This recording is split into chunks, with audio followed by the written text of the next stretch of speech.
C'est à l'Opéra-Théâtre de Metz que s'est déroulée mardi 25 octobre la seconde édition des Lauriers des collectivités locales, une manifestation proposée par le Républicain lorrain visant à récompenser les projets tournés vers l'avenir.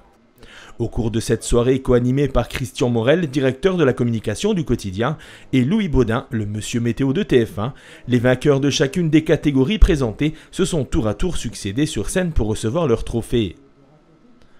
La commune d'Amnéville était nominée dans la catégorie Avenir des territoires pour la création du réseau de chaleur porté par la régie d'électricité.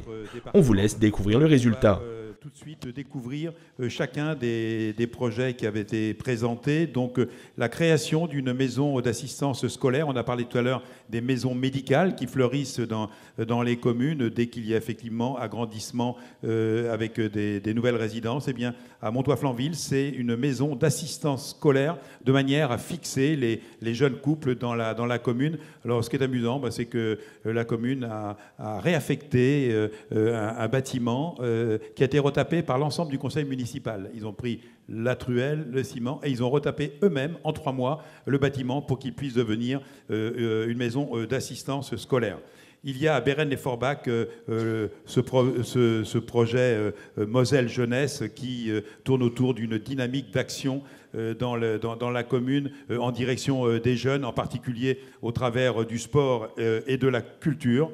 Et puis la mairie d'Amnéville, alors on connaît le site d'Amnéville, mais bien évidemment la commune travaille beaucoup en matière d'économie d'énergie avec la construction d'un nouveau réseau de chaleur. Et voilà, donc on doit révéler maintenant quel est le lauréat de cette catégorie entre Montoy-Flanville, Bérennes-lès-Forbach et Amnéville. Et ben c'est le dernier cité, c'est la mairie d'Amnéville qui est récompensée ce soir. Monsieur le maire est dans la salle, il va nous rejoindre accompagné, je pense, de monsieur Amand de la régie. Alors on va peut-être mettre un tout petit peu de lumière pour... Oui, voilà. Attention à l'escalier.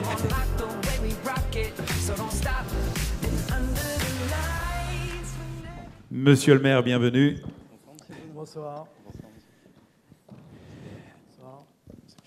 Alors, ce réseau dont le cœur chaleur est alimenté par le bois. Exactement, c'est le bois qui est sur le site d'Amnéville, donc le bois de la forêt de Coulanges, qui va servir à alimenter cette chaufferie biomasse avec 2 réseaux de chaleur, un qui va monter vers le site thermal et touristique et l'autre qui va desservir des établissements qui sont sur la commune, donc des bâtiments publics, mais aussi le collège, puisque le département est client, et puis des bâtiments des bailleurs sociaux. Qu'est-ce qui vous a inspiré dans cette démarche ? On l'a entendu tout à l'heure, cette notion de protection de la planète, de développement durable, mais également d'économie d'énergie. Comme Amnéville est une ville-entreprise, donc on avance, on essaye d'avancer vite et on s'inscrit bien évidemment dans cette notion de développement durable et de respect de l'environnement. Et puis on a la chance d'avoir une régie municipale d'électricité qui est composée de femmes et d'hommes non seulement intelligents mais aussi motivés et imaginatifs. Et M. Amand en est la démonstration flagrante puisqu'il a eu cette idée, qu'il a travaillé, qu'il a mis en œuvre, il a réussi à convaincre. Et son projet de réseau de chaleur a non seulement obtenu l'aval de la commune et puis des clients, mais également de l'ADEME, qui a considéré que c'était un excellent projet avec une subvention de plus de 50% et donc aussi une subvention européenne qui permet la réalisation de ce double réseau de chaleur. Et il y a une forme d'autonomie parce que je crois que ça se passe vous collectez dans un rayon qui est limité, c'est ça ? Il y a l'idée d'être vraiment local. Merci Monsieur le maire, messieurs, dames, bonsoir. Oui, l'originalité de ce réseau, c'est justement de travailler en circuit court, ça a été évoqué tout à l'heure. Eh bien, on va essayer de prendre cette biomasse sur un rayon d'action de 25 km de rayon autour d'Amnéville. Alors, il y a beaucoup de forêts autour de chez nous. Il y a des plateformes de plaquettes, de broyage de bois. Et donc, pour éviter d'aller chercher le bois dans les Vosges ou ailleurs, on va essayer de le récupérer autour de chez nous. Et c'est vrai qu'on bénéficie de forêts, de massifs forestiers importants sur le territoire communautaire notamment. Et voilà, donc 25 km et peut-être un peu moins encore. On verra par la suite. L'idée, c'est d'être vraiment le plus local possible, moins de transport, donc ouais, vraiment le cercle vertueux là. Absolument, moins de transport. Le bilan carbone est important aussi dans le projet. Et c'est tous ces aspects-là qui ont séduit l'ADEME, qui nous a effectivement subventionné de manière conséquente. Et le tonnage collecté, ça représente, qu'on ait une idée Alors c'est beaucoup moins que la ville de Metz. Nous sommes à 7500 tonnes par an, ce qui est déjà pas mal, mais voilà, 7500 tonnes. Donc le particulier est touché, mais également l'ensemble des établissements du site thermal, monsieur le maire.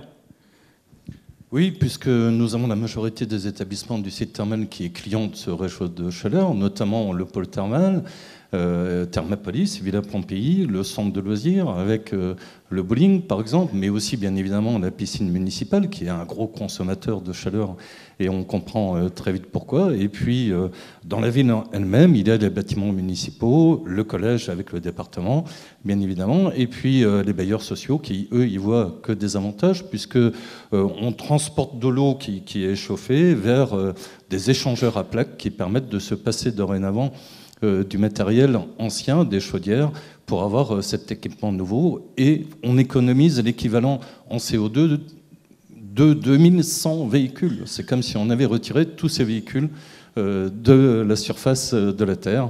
Voilà, qui apporte une plus-value intéressante, non seulement pour l'environnement, mais aussi pour les Amnévillois qui respireront mieux.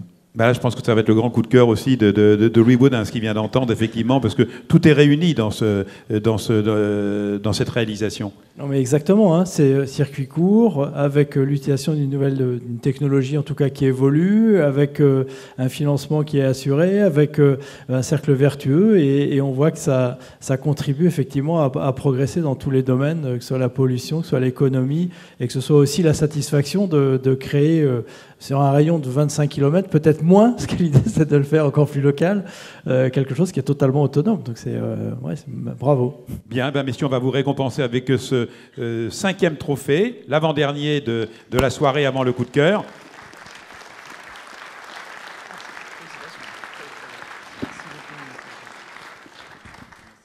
Voilà, vers le photographe. La ville d'Amnéville et l'ensemble des lauréats de cette soirée concourront à nouveau face à leur homologue des Vosges et de Meurthe-et-Moselle à l'occasion de la 24e édition du Salon professionnel de l'espace public. Rendez-vous du 23 au 25 janvier au Parc des Expositions de Metz Métropole.